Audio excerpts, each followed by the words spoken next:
नवी मुंबई महानगरपालिका सार्वत्रिक निवडणूक 2026च्या अनुषंगानं आज आपण नवी मुंबईच्या जे 111 उमेदवार आहेत त्यांच्या काही उमेदवारांशी आपण बोलण्याचा प्रयत्न करत आहोत। आज प्रभाग क्रमांक 1 या ठिकाणी जे RPIचे म्हणजे रिपब्लिकन पार्टी ऑफ इंडियाचे उमेदवार म्हणून शीतल शिंदेताई आहे, त्यांच्याशी बोलणार आहोत।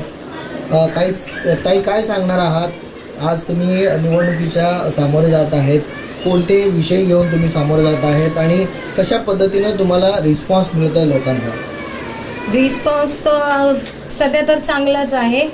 लोकांचा पाठिंबा पण चांगल्या प्रकारे आम्हाला आहे आणि इथल्या आपले मायबाप आहेत त्यांचे भरपूर काही समस्या आहेत, जसे पाण्याबाबत आहेत, नालेबाबत आहेत, आपले शौचालय बरोबर नाही आहेत आणि ह्याच्या पहिले पण इथं भरपूर वेळेस लोकांनी प्रयत्न पण केला की आम्हाला एवढ्या सर्व सुविधा मिळावं, पण अजून म्हणावं तशी सुविधा मिळालेली नाही आहे।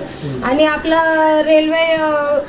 दिघा रेल्वे स्टेशन बनलेलं आहे, तिथं येणे जाण्याची भरपूर लहान मुलांना तकलीफ पण आहे आणि भरपूर अपघात पण होत आहेत। तर आमचा विचार आहे की तिथे स्कायवॉक बनवावं आणि हा बनवल्याशिवाय आम्ही राहणार नाही।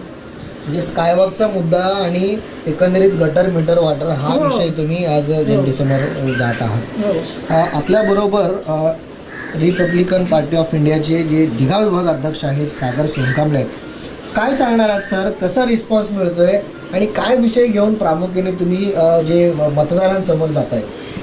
सर्वप्रथम छत्रपती शिवाजी महाराज, विश्वरत्न डॉक्टर बाबासाहेब आंबेडकर, अण्णाभाऊ साठे तसेच सर्व महामानवांना मी या ठिकाणी वंदन करतो आणि आवाज इंडिया चॅनलचे मनापासून आभार व्यक्त करतो की आमच्यासारख्या या झोपडपट्टी प्रभागामध्ये आपण एवढ्या लांब येऊन आमची जी मुलाखत घेत आहे आणि या प्रभागामध्ये अतिशय ज्या मूलभूत गरजा आहेत त्या भरपूर त्याचा त्रास समाजाला होत आहे आणि त्यापेक्षा त्या पुढे जाऊन येत्या काळामध्ये या ठिकाणी झोपडपट्टी पुनर्विकासाचा जो मुद्दा आहे तो अतिशय ऐरणीवर आहे। त्याचं कारण असं आहे की गेल्या काही वर्षांपूर्वी झोपडपट्टीच्या विषयामध्ये पात्र अपात्र हा विषय आलेला। 50 वर्षापासून त्या झोपड्यामध्ये जरी माणूस राहतो तरी पात्र अपात्रचं जे नाटक आहे हे सरकारकडनं करण्यात येतं आणि ते कुठंतरी होऊ नये।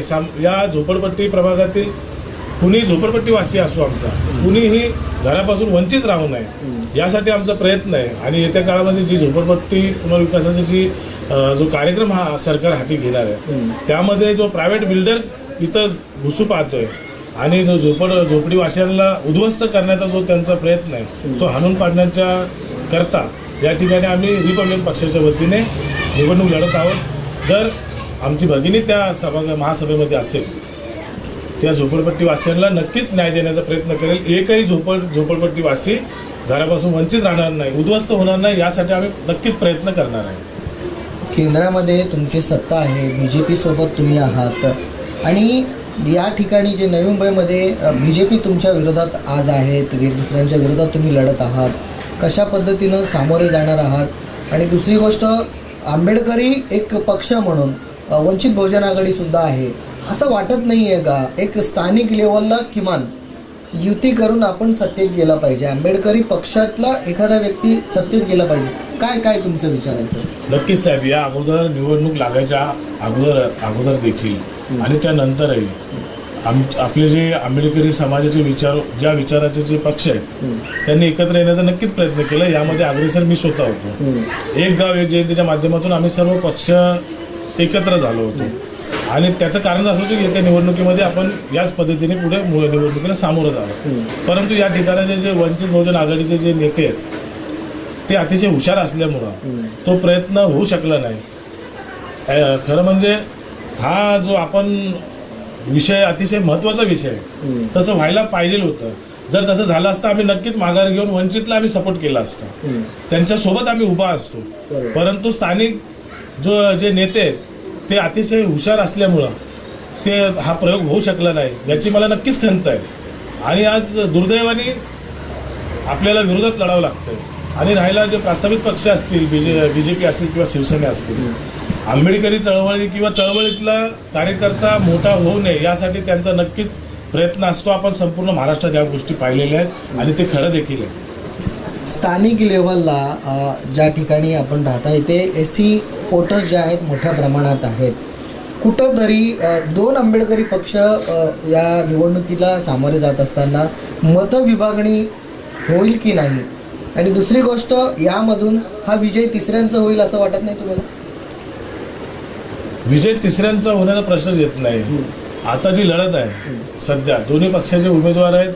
जनतेचं असं म्हणणं आहे की ते नक्कीच कमकुवत, असं जनतेचं म्हणणं आहे. आम्ही म्हणत नाही. प्रत्येक उमेदवार हा सक्षम असतो. त्या पक्षाने त्यांना सक्षम उमेदवार देण्याचा प्रयत्न करत असतात. परंतु आम्ही जे दोन पक्ष आहे आंबेडकरी चळवळीतील, ही लढत जी आहे ही आमच्या दोन पक्षामध्येच आहे असं मला वाटतं. अच्छा, म्हणजे वंचित आणि RPI. हो, नक्कीच वंचित आणि RPI मध्येच ही लढत आहे असं मला वाटतं. दोन पक्ष मला वाटत नाही कुठं आपल्याला पुढे दिसतील असा मला अंदाज आहे.